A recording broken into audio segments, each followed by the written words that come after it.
Hello, my name is Matthew Sanders, and I'm going to discuss one of my favorite hobbies, which is cooking. I'm going to tell you how I make one of my best recipes, which is my homemade meatloaf.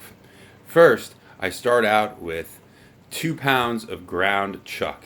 Typically, I get 1 pound of 80% and 1 pound of 93% fat. That way, it gives it a nice amount of fattiness to leanness that I enjoy. I then place my 2 pounds of ground chuck in a bowl. I add 2 beaten eggs, a packet of onion powder soup mix, ketchup, Worcestershire sauce, and soy sauce for umami, coarse ground black pepper, salt, ketchup, and panko breadcrumbs. I like panko breadcrumbs because I think it makes the meatloaf lighter and airier. I'll then mash it all together with my fingers, form it up into a nice meatloaf shape, as you know. I'll then sprinkle some more coarse ground black pepper and kosher salt on the top of it. I'll have an oven preheated to 375.